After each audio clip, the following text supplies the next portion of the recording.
नमस्ते दोस्तों, MP live study में आपका स्वागत है। 1 से 16 तक के क्वेश्चन को हमने प्रीवियस वीडियो में सॉल्व किया था। अब बाकी क्वेश्चन को सॉल्व करने की कोशिश करते हैं।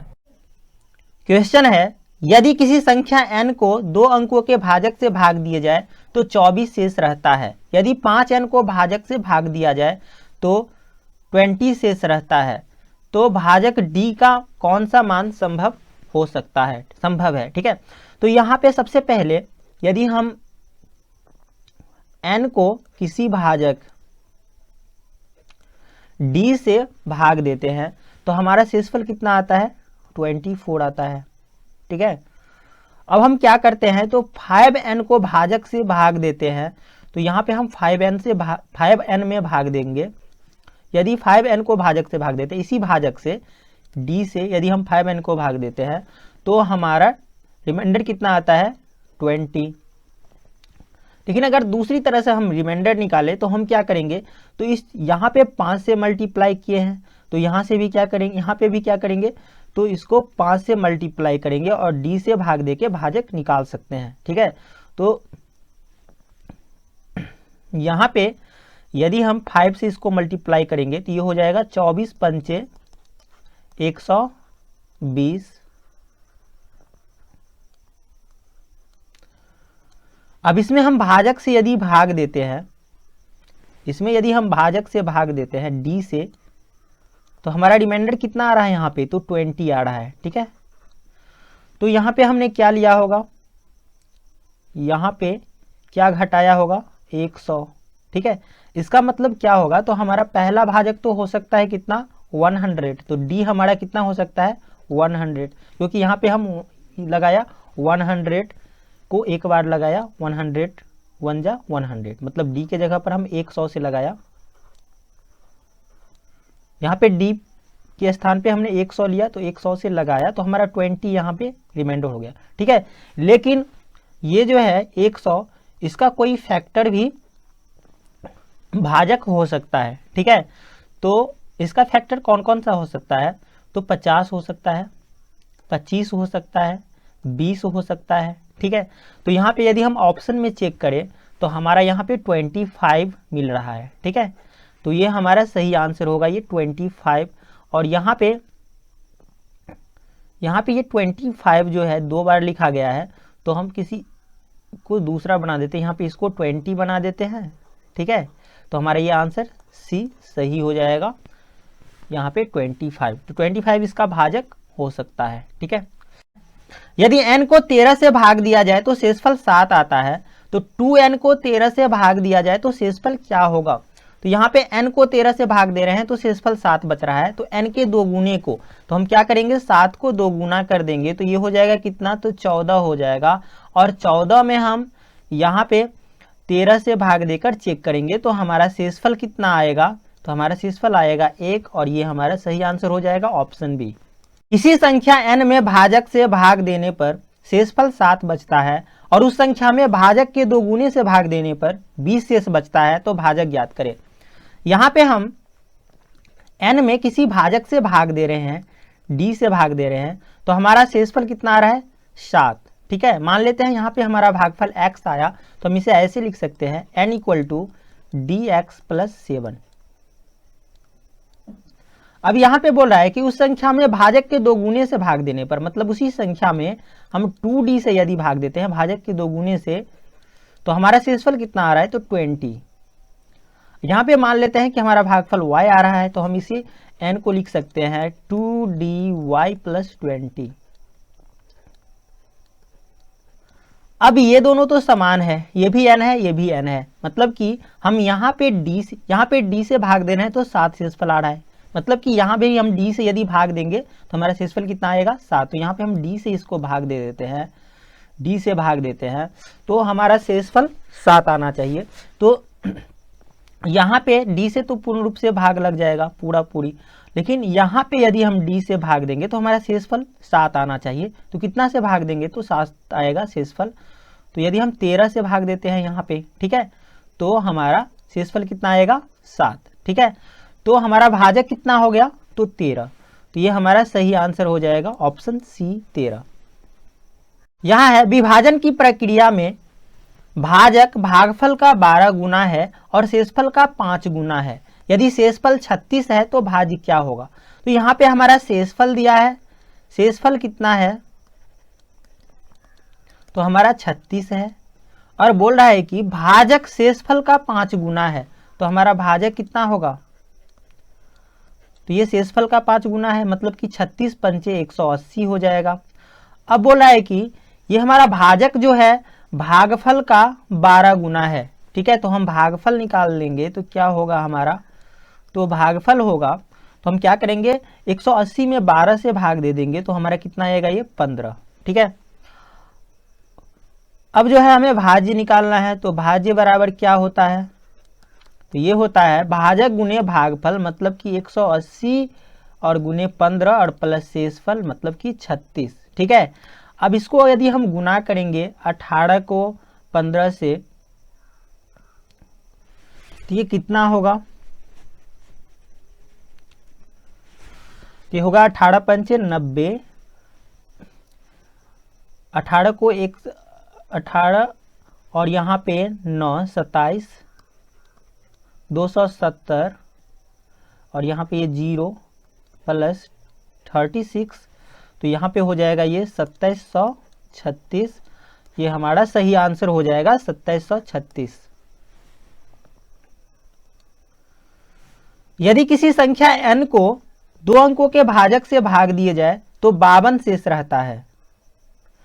यदि 5n को भाजक से भाग दिया जाए तो 4 शेष रहता है, तो भाजक d के कितने मान संभव है? ठीक है, यहाँ पे बोला यदि किसी संख्या n को 2 अंकों के भाजक से भाग दिया जाए तो शेषफल 52 रहता है। ठीक है, यदि हम d से n में भाग देते हैं तो हमारा शेषफल कितना आता है? 52। इसी d से यदि हम 5n में भाग देते हैं तो हमारा शेषफल कितना बचता है? तो 4 बचता है। ठीक है, अब यहाँ पे दूसरी तरह से यदि हम भाजक मतलब कि शेषफल निकाले तो हम क्या करेंगे? तो यहाँ पे 5n किए हैं तो इसको हम क्या करेंगे? 5 से मल्टीप्लाई करेंगे, तो ये कितना हो जाएगा हमारा? 2 पंचे 10, 25 25 और 1 26, 260। ठीक है, तो 260 में हम क्या करेंगे? तो d से भाग देंगे, तो हमारा शेषफल कितना आ रहा है? तो यहाँ पे हमारा शेषफल आ रहा है 4। ठीक है, तो हमने यहाँ पे कितना भाजक के रूप में कितना लिया ताकि हमारा शेषफल 4 आ गया? तो यहाँ पे हम भाजक के रूप में कितना लिया? तो 256 लिया। ठीक है, और 256 से हमने क्या किया? तो एक बार में लगाया, तो हमारा 4 शेषफल आया। तो हमारा जो पहला भाजक होगा d वो कितना आ जाएगा? 256। ठीक है, अब इसके जितने भी फैक्टर्स हैं वो भी हो सकता है भाजक। ठीक है, तो हम यहाँ पे इसका फैक्टर लेते हैं, तो 256 का आधा कितना हो जाएगा? तो ये हो जाएगा 128, ये भी इसका एक फैक्टर होगा। इसका आधा कितना होगा? तो ये हो जाएगा 64, तो ये भी एक फैक्टर हो गया। तो अब यहाँ पे देखते हैं हम, ये बोल रहा है कि 2 अंकों के भाजक, 2 अंकों के भाजक से भाग दिया जाता है, तो यहाँ पे और ले सकते हैं हम, 32 भी ले सकते हैं। ठीक है, अब यहाँ पे देखते हैं, इससे कम भी हो सकता है, 16 भी हो सकता है, और भी हो सकता है, लेकिन यहाँ पे बोल रहा है कि शेषफल 52 बचता है। ठीक है, तो भाजक जो है शेषफल से कम नहीं हो सकता है, और यहाँ पे 2 अंकों का बोल रहा है तो ये भी नहीं होगा, शेषफल से कम भी नहीं होगा। तो हमारे पास 64, मतलब कि एक ही बचा ऑप्शन, तो हम एक डी मतलब कि तो भाजक डी के एक मान संभव होगा। ठीक है, तो हमारा सही आंसर हो जाएगा ऑप्शन सी। क्वेश्चन है, 3 संख्याओं को n से विभाजित करने पर शेषफल क्रमशः 43, 47 और 49 प्राप्त होता है। यदि 3 संख्याओं के योग को n से विभाजित किया जाए तो शेष 9 प्राप्त होता है, तो n के संभावित मान ज्ञात करो। यहाँ पे हम क्या कर रहे हैं? तो n से p को यदि भाग देते हैं तो 43 आता है, n से यदि दूसरी संख्या q को भाग देते हैं तो यहाँ पे शेषफल 47 आता है। यदि इसी n से हम 40 यहाँ पे PQR को भाग देते हैं तो हमारा शेषफल आता है 49। ठीक है, अब हम n से इसी n से p plus q plus r में भाग देते हैं तो हमारा शेषफल कितना आता है? तो 9 आता है। ठीक है, तो हम यदि भाजक निकालना चाहे, n निकालना चाहे यहाँ से, तो हम क्या करेंगे? तो इसको जोड़ देंगे और इसको घटा देंगे, तो हमारा भाजक निकल सकता है। ठीक है, तो यहाँ पे 43, 47 और 49 को यदि जोड़ेंगे तो 9 3 7 10 10 9 19 4 3 12 1 13 139 आएगा। और इससे यदि हम 9 को घटाएंगे तो ये आएगा 130। तो 130 के जितने भी फैक्टर्स हैं ये हमारा भाजक हो सकता है। ठीक है, तो यहाँ पे हम इसका फैक्टर्स अगर लिखेंगे तो ये हो जाएगा, ये हो सकता है 65 हो सकता है, उसके बाद ये 30 हो सकता है, 10 हो सकता है, 5 हो सकता है, 1 हो सकता है। ठीक है, तो ये सभी इसका फैक्टर हो सकता है। लेकिन यहाँ पे बोल रहा है कि यहाँ पे क्या है, तो हमारा रिमाइंडर जो है 43, 47 और यहाँ पे 49 है। तो सबसे बड़ा रिमाइंडर यहाँ पे 49 है। तो 49 से छोटा हमारा भाजक नहीं हो सकता है, क्योंकि अगर हम 49 से छोटा भाजक ले लेते हैं फिर तो 49 में उससे भाग लग जाएगा। ठीक है, तो यहाँ पे हमें 49 से बड़ा लेना है। तो 49 से बड़ा यहाँ पे 65 और 130 है। ठीक है, तो 2 संभावित मान है। एन के कितने संभावित मान है? 2। तो हमारा सही आंसर हो जाएगा ऑप्शन बी। क्वेश्चन है, एन एक संख्या है जिसके 5 अंक है जो 4 से पूर्णतः विभाजित है तथा यह 5 अंक 1 2 3 4 5 और 6 है।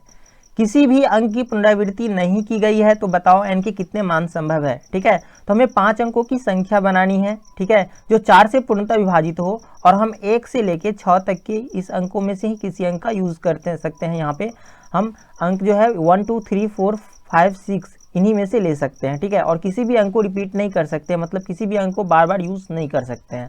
तो हम कितने संख्याएं बना सकते हैं 5 अंकों की। तो सबसे पहले तो हम ये देख लेते हैं कि हमारा जो अंक है 1 2 3 4 5 और 6 है। ठीक है, यदि हम इसे 5 अंकों की 4 से विभाजित संख्याएं, 4 से पूर्णतः विभाजित संख्याएं बनाते हैं, तो अंतिम के 2 डिजिट 4 से विभाजित होनी चाहिए।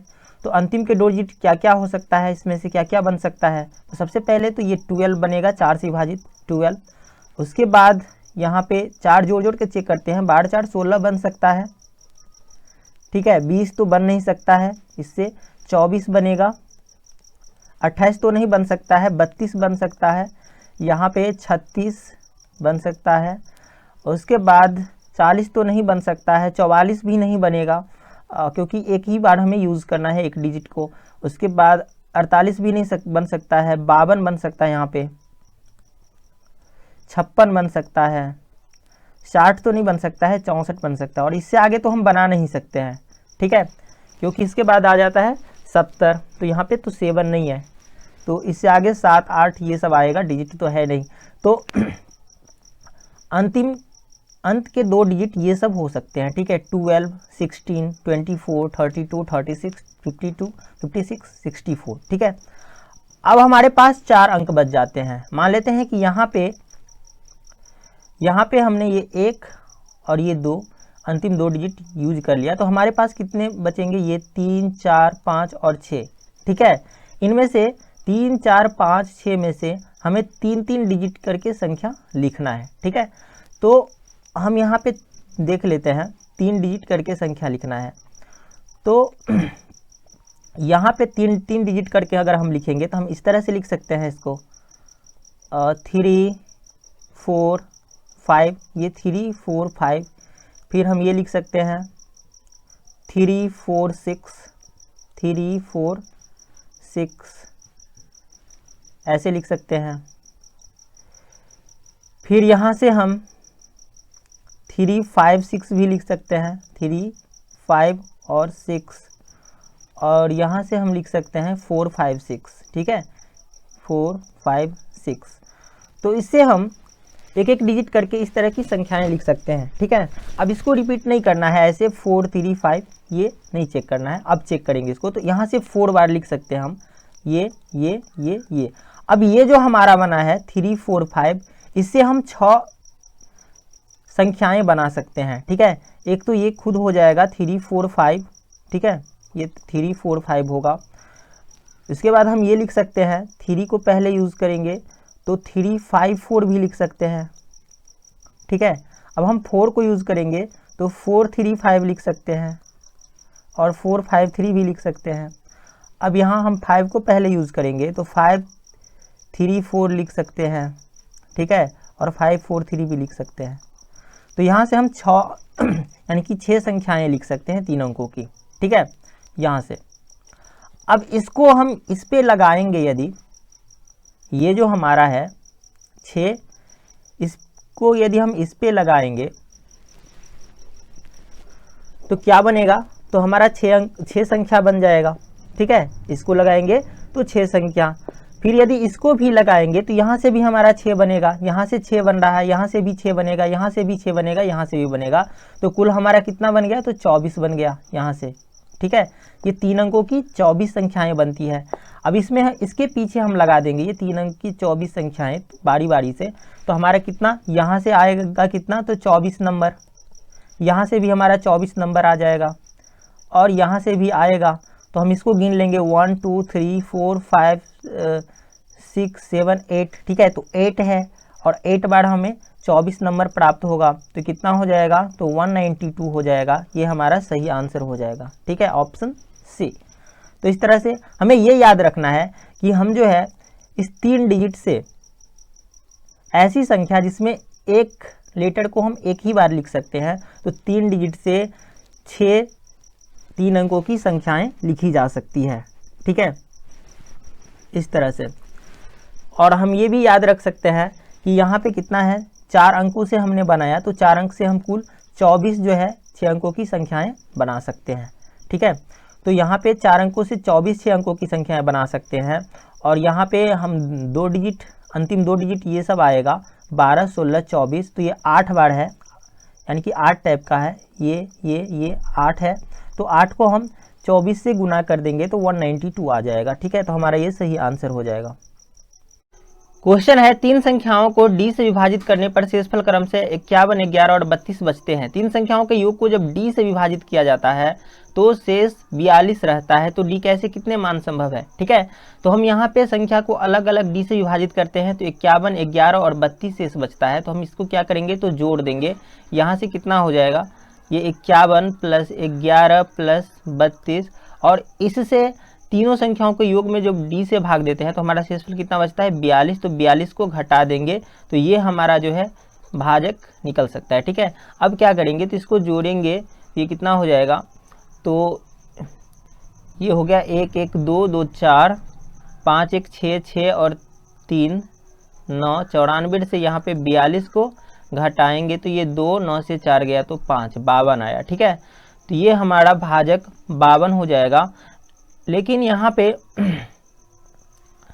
ये बोला जा रहा है कि d के कितने मान संभव है, तो भाजक हमारा कौन कौन हो सकता है, तो 52 और 52 का फैक्टर हो सकता है, ठीक है। तो यहाँ पे 52 के फैक्टर्स क्या क्या हो सकते हैं, तो यहाँ पे 26 हो सकता है, उसके बाद 13 हो सकता है, 1 हो सकता है, ठीक है। तो ये सभी फैक्टर्स हो सकता है, ठीक है। लेकिन यहाँ पे भाजक क्या हो सकता है, तो ये जितने भी शेषफल है उतने, मतलब कि शेषफल से अधिक हो सकता है। तो यहाँ पे 51 से अधिक एक ही है, ये 52 है, ठीक है। तो यहाँ पे केवल एक ही मान संभव होगा, ठीक है, क्योंकि ये हमारा भाजक नहीं हो सकता है। सही भाजक सिर्फ 52 ही हो सकता है, क्योंकि भाजक जो है ना शेषफल से अधिक होना चाहिए, ठीक है। तो हमारा सही आंसर हो जाएगा ऑप्शन डी। यहाँ पे क्वेश्चन है, यदि n को 105 से भाग दिया जाए तो शेषफल 12 बचता है, यदि n को 10 से भाग दिया जाए तो शेषफल बताओ।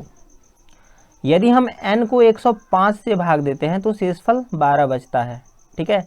और यदि n को 10 से भाग देंगे तो शेषफल क्या होगा, ठीक है। तो हम क्या करेंगे, तो 105 में इस 10 से भाग देकर चेक करेंगे।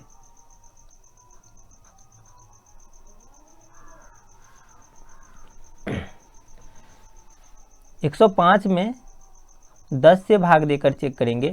यदि भाग लग जाता है, ठीक है, तो हम यहाँ से शेषफल तो निकाल सकते हैं। लेकिन यदि 105 में 10 से भाग नहीं लगेगा पूरी, ठीक है, अगर 10 से 105 पूर्ण रूप से विभाजित नहीं होगा तो हम यहाँ पे शेषफल नहीं डिटरमाइन कर सकते हैं, ठीक है।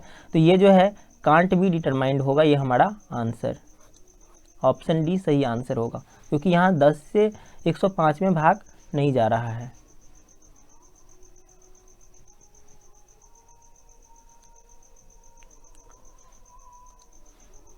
यहाँ पे है यदि n को 144 से भाग दिया जाए तो 98 शेष बचता है। जब n को 8 से भाग दिया जाए तो शेषफल क्या होगा। यहाँ पे जब हम n को 144 से भाग देते हैं तो हमारा शेषफल 98 आता है। ठीक है, यदि हम n को 8 से भाग देते हैं तो हम ये चेक करेंगे कि क्या ये हमारी संख्या 8 से पूर्ण रूप से विभाजित है। तो यहाँ पे हम देख सकते हैं, यहाँ पे 8 1 जा 8, यहाँ पे 6 बचा और 6 पे 4 64, 8 8 64, ये विभाजित है 8 से, इस 8 से पूर्ण रूप से विभाजित है, इसीलिए n में 8 से भाग लग जाएगा। तो हम क्या करेंगे, तो इसमें तो 8 से भाग लग ही जाएगा, तो हमारा ये बचा शेषफल। मतलब कि इसको हम कैसे लिख सकते हैं, यहाँ पे है n को हम कितना से भाग दे रहे हैं, तो 144 से भाग दे रहे हैं। ठीक है, तो हमारा शेष कितना बच रहा है, तो 98 बच रहा है। तो इसे हम कैसे लिख सकते हैं, n इक्वल टू, तो इसे लिख सकते हैं 144, मान लेते हैं यहाँ पे हमारा भागफल x आता है, तो यहाँ पे x और प्लस ये 98। ठीक है, अब इसमें यदि 8 से भाग देंगे हम, 8 से देंगे तो ये तो इसमें तो 8 से भाग लग जाता है। ठीक है, तो हमें ये चेक इसमें चेक करना है। तो इसमें अगर हम 8 से भाग देंगे तो यहाँ पे 8 1 जा 8, 8 1 जा 8 आया, और यहाँ पे 18, 8 दूनी 16, 2/8, मतलब कि ये हमारा 2 जो है ना, ये हो गया क्या, शेषफल। तो यहाँ पे जो है सही आंसर हो जाएगा ऑप्शन सी 2। क्वेश्चन है, किसी संख्या को d से भाग देने पर 7 शेष बचता है तथा 2d से भाग देने पर 20 शेष बचता है, तो 2n को d से भाग देने पर क्या शेष बचेगा। ठीक है, तो यहाँ पे बोल रहा है यदि हम किसी संख्या को d से भाग देते हैं, d से भाग देते हैं किसी संख्या को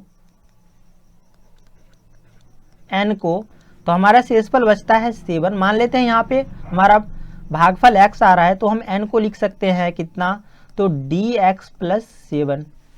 अब यहाँ पे यदि हम 2d से इसी संख्या में भाग देते हैं तो हमारा शेषफल कितना आता है, 20 आता है। ठीक है, मान लेते हैं यहाँ पे हमारा भागफल y आ रहा है, तो हम इसे क्या लिख सकते हैं, n equal to 2dy plus 20। अब यहाँ पे हमारा 7 शेषफल आ रहा है, तो संख्या तो सेम है, ये भी n है, ये भी n है, तो ये भी यहाँ पे भी हमारा शेषफल कितना आना चाहिए, 7d से भाग देने पर। ठीक है, तो यहाँ पे d से यदि हम भाग देते हैं तो इसमें तो पूरी भाग लग जाएगा। इसमें यदि हम d से भाग देते हैं तो हमारा शेषफल कितना आना चाहिए, 7 आना चाहिए। ठीक है, तो 7 शेषफल लाने के लिए हमें 13 से भाग देना पड़ेगा। इसका मतलब d हमारा कितना है, तो 13 है। ठीक है, तो d यदि हमारा 13, मतलब कि भाजक हमारा 13 प्राप्त हो गया, तो हम क्या करेंगे, अब n के 2 गुने में भाग देंगे। तो n ये है, तो यहाँ पे हमारा शेषफल 7 आ रहा है, मतलब कि 7 का 2 गुना, तो 14 में भाग देंगे हम d से, तो हमारा शेषफल कितना आएगा, तो 14 में भाग देंगे तो हमारा शेषफल कितना आएगा, 1 आएगा। ठीक है, तो हमारा सही आंसर हो जाएगा यहाँ पे कितना, तो ऑप्शन डी 1। यहाँ पे यदि n को 125 से भाग दिया जाए तो 37 शेष बचता है। यदि n को 25 से भाग दिया जाए तो शेषफल होगा। अब यहाँ पे बोल रहा है कि 125 से n को भाग दिया जा रहा है तो 37 शेष बचता है। ठीक है, तो यहाँ पे जब हम n को 25 से भाग देंगे तो शेषफल कितना बचेगा। ठीक है, तो हमें क्या चेक करना है कि 25 से 125 में भाग लगता है कि नहीं, तो 25 से 125 में भाग लग जाता है। ठीक है, कितना बार में, तो 5 बार में लग जाता है। इसका मतलब क्या, तो हम ये निकाल सकते हैं, ये शेषफल जो है इसमें हम 25 से भाग देके हम शेषफल निकाल सकते हैं। ठीक है, तो यहाँ पे 37 में अगर हम 25 से भाग देंगे तो यहाँ पे हमारा शेषफल कितना बचेगा, तो 12 बचेगा। ठीक है, तो हमारा ये सही आंसर हो जाएगा। यहाँ है, एक संख्या को 7 और 6 से भाग दिया जाए तो 1 और 4 शेष बचते हैं, तो ऐसी सबसे छोटी प्राकृत संख्या ज्ञात कीजिए। यहाँ पे जो है 7 और 6 से हम सक्सेसिवली डिवाइड नहीं कर रहे हैं, यहाँ पे हम जो है ना अलग अलग डिवाइड कर रहे हैं। ठीक है, यहाँ पे सक्सेसिवली डिवीजन नहीं, डिवाइडेड नहीं लिखा है। तो जब हम संख्या को 7 और 6 से अलग अलग भाग देते हैं तो 1 और 4 शेष बचता है। ठीक है, तो हम इस संख्या को कैसे लिख सकते हैं,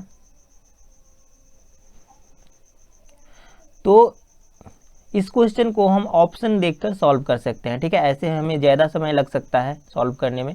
ठीक है, और ऐसा भी हो सकता है कि सॉल्व भी ना हो, तो इसे ऑप्शन देख के कर सकते हैं। यहाँ पे क्या है, 7 से भाग देने पर 1 शेष बचता है और 6 से भाग देने पर 4। तो हम ऑप्शन में देख लेंगे, इस सभी में देखेंगे 7 से भाग देने पर 1, तो इसमें तो नहीं बचेगा शेष, 7 दूनी 14 नहीं बचता है।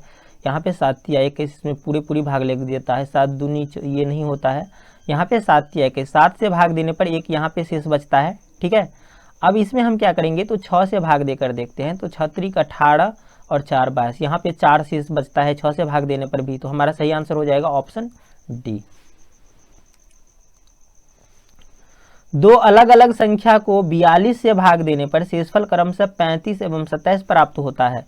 यदि दोनों संख्याओं के योग को उसी संख्या से भाग देने पर शेषफल प्राप्त शेषफल बताओ, ठीक है। यहाँ पे बोल रहा है दो अलग अलग संख्याओं को 42 से भाग देने पर शेषफल 35 और 27 प्राप्त होता है। यदि दोनों संख्याओं को योग को उसी संख्या से भाग दिया जाए तो शेषफल कितना होगा। तो यहाँ पे अलग अलग संख्याओं को भाग देने पर इतना इतना शेष प्राप्त हो रहा है, तो हम क्या करेंगे, दोनों शेषफल को जोड़ देंगे। तो क्योंकि बोल रहा है कि दोनों संख्याओं को योग को, तो हम दोनों संख्याओं के दोनों शेषफल के योग मतलब जोड़ देंगे। यहाँ पे 35 और प्लस 27 को जोड़ देंगे और हम क्या करेंगे, तो इसमें 42 से भाग दे देंगे, ठीक है। ये हो जाएगा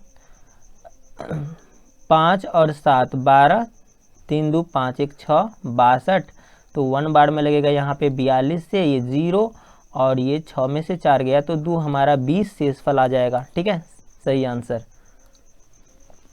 यहाँ पे बोला यदि किसी संख्या को 18 से विभाजित किया जाए तो शेषफल के रूप में 7 बचता है। उसी संख्या को 12 से विभाजित किया जाए तो शेषफल n प्राप्त होता है। n के कितने मान संभव है। किसी संख्या को हम 18 से भाग देते हैं तो हमारा शेषफल कितना बचता है, 7 बचता है, ठीक है। तो यदि हम 18 से किसी संख्या n में भाग देते हैं, हमारा शेषफल बचता है 7। अब हम उसी संख्या को 12 से विभाजित करते हैं तो हमारा शेषफल कितना बचता है, n। यदि हम इसी संख्या को 12 से विभाजित करते हैं तो शेषफल हमारा n। तो इस संख्या को हम कैसे लिख सकते हैं, मान लेते हैं ये x होता है हमारा भागफल, तो हम n इक्वल टू लिख सकते हैं 18 गुने x और प्लस यहाँ पे 7। अब यदि हम इसे 12 से भाग देते हैं, यदि इस संख्या में हम 12 से भाग देंगे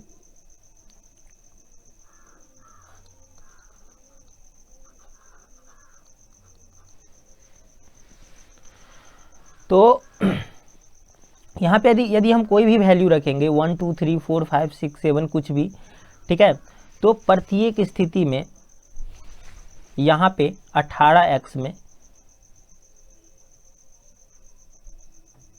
मतलब कि 1 रखने पर, यदि हम 1 रखते हैं इसका वैल्यू तो ये हो जाएगा 18। 18 में अगर 12 से हम भाग देंगे तो यहाँ पे हमारा शेषफल कितना बचेगा,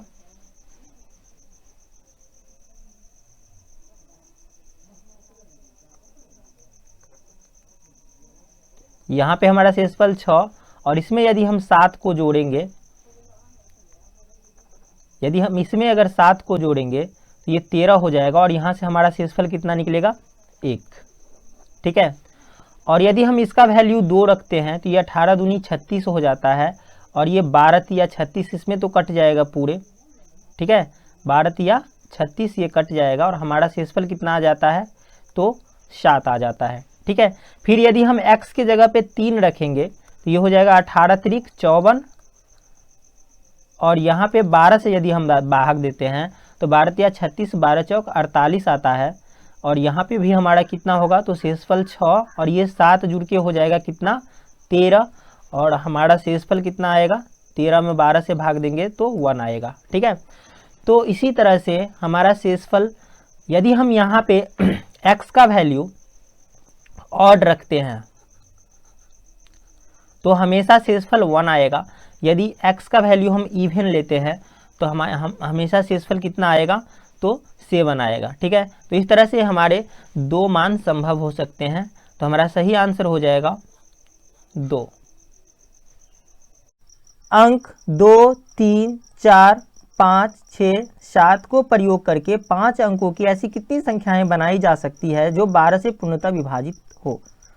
तो यहाँ पे हमें 12 से डिविजिबिलिटी चेक करना है। तो इसके लिए हमें ये देखना होगा कि संख्या 3 से विभाजित है कि नहीं, 4 से विभाजित है कि नहीं।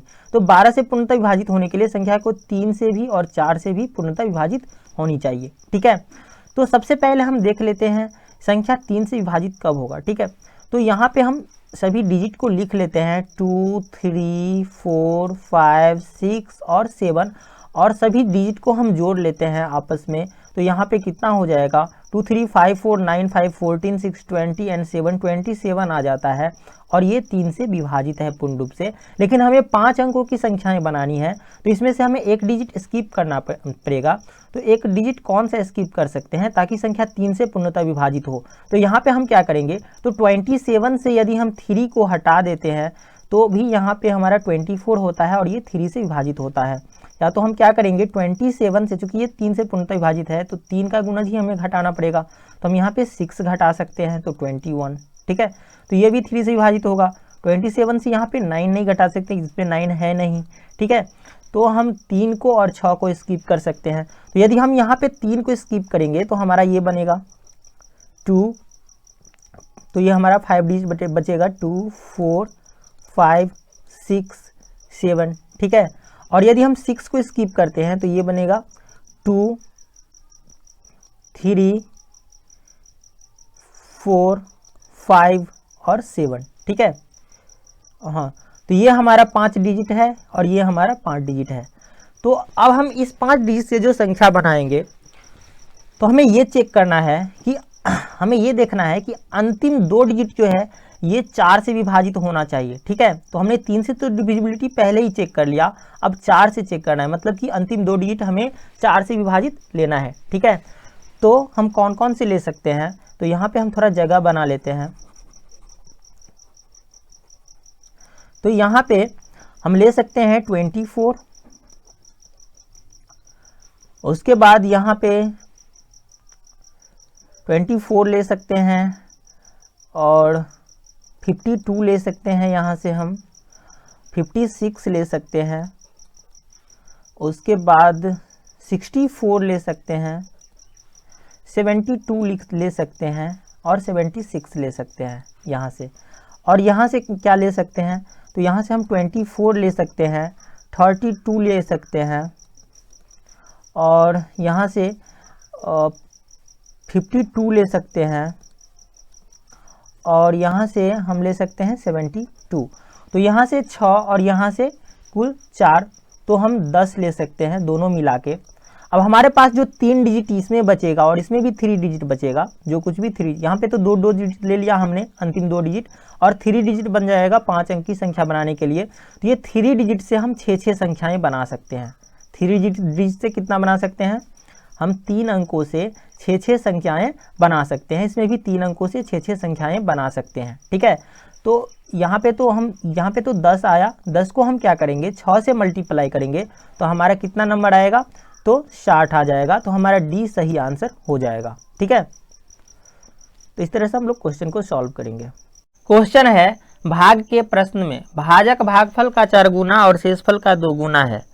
यदि ए और बी क्रमशः भाजक और भाज्य है तो इसमें से कौन सा सही आंसर होगा। तो यहाँ पे बोल रहा है कि ए जो है हमारा भाजक है, भाजक कितना है, तो ए, और भाज्य क्या है, तो ये है बी। अब यहाँ पे बोल रहा है कि भाजक भागफल का 4 गुना है, तो यहाँ पे भागफल कितना हो जाएगा, तो भागफल होगा a/4, और शेषफल का 2 गुना है तो शेषफल कितना हो जाएगा यहाँ पे, तो शेषफल हो जाएगा a/2। अब भाज्य बराबर क्या होता है, भाज्य बराबर होता है, तो यहाँ पे भाज्य b है, भाजक गुने भागफल प्लस शेष, तो हम इस तरह से लिख देंगे। अब भाजक हमारा है कितना, तो a, भाजक a है, गुने भागफल मतलब a/4 और प्लस शेषफल यानी कि a/2। अब यहाँ से हम इसे सॉल्व करेंगे तो ये a² प्लस ये a/2। अब यहाँ से ये क्या होगा, तो ये होगा b = यहाँ पे इसको जोड़ेंगे तो ये a² प्लस 2 दूनी 2 1 2a और यहाँ पे ये 4। अब हम क्या करेंगे, इसको सॉल्व करेंगे तो ये कितना होगा, तो 4b equal to a square plus 2a। अब यहाँ पे हम क्या करेंगे, तो ए स्क्वायर को इधर लेके आ जाएंगे, तो 4b माइनस ए स्क्वायर बराबर 2a, और यहाँ से आ जाएगा 4b माइनस ए स्क्वायर बट्टा, यहाँ पे हम इधर a को लेकर आएंगे तो इधर 2 बचेगा। ठीक है, तो हमारा ये सही आंसर आएगा, और ये जो है हमारा ऑप्शन ए है, तो ऑप्शन ए सही आंसर हो जाएगा। यहाँ पे है दो अलग अलग संख्याओं को एक निश्चित संख्या से भाग देने पर शेषफल क्रमशः 45 और 40 प्राप्त होता है। यदि दोनों संख्याओं के योग को उसी संख्या से भाग दिया जाए तो शेषफल 37 प्राप्त होता है, तो संख्या का मान बताओ। यहाँ पे बोला है दो अलग अलग संख्याओं को एक निश्चित संख्या से किसी भाजक से भाग देने पर शेषफल 45 और 40 प्राप्त होता है। मतलब d से यदि हम, ये d है हमारा संख्या, निश्चित संख्या, इसमें हम किसी दूसरी संख्या n से n में भाग देते हैं, d से यदि n में भाग देते हैं तो हमारा 45 प्राप्त होता है शेषफल। इसी d से यदि हम m में भाग देते हैं तो हमारा शेषफल 40 प्राप्त होता है। तो यदि हम दोनों संख्या के योग को उसी संख्या से भाग देते हैं, हम d से दोनों संख्या के योग को भाग देते हैं, तो यहाँ पे हमारा शेषफल जो है कितना प्राप्त होता है, तो 37। ठीक है, m प्लस n में भाग देते हैं, तो यहाँ से हम क्या निकालेंगे, d इक्वल टू हो जाएगा, इस दोनों को जोड़ देना है, 45 और 40 को जोड़ेंगे तो 95 होगा, इसमें से हम 37 को घटा देंगे, तो यहाँ पे 15 में से 7 गया तो 8, 8 से 3 गया तो 5, ये हमारा 58 हुआ। ठीक है, और इसका फैक्टर भी आंसर हो सकता है, अगर हम इसको फैक्टराइज करेंगे तो सॉरी इसके फैक्टर्स को लेंगे तो 58 का फैक्टर क्या हो सकता है, तो 29 फिर 1 हो सकता है। तो यहाँ पे जो है ना,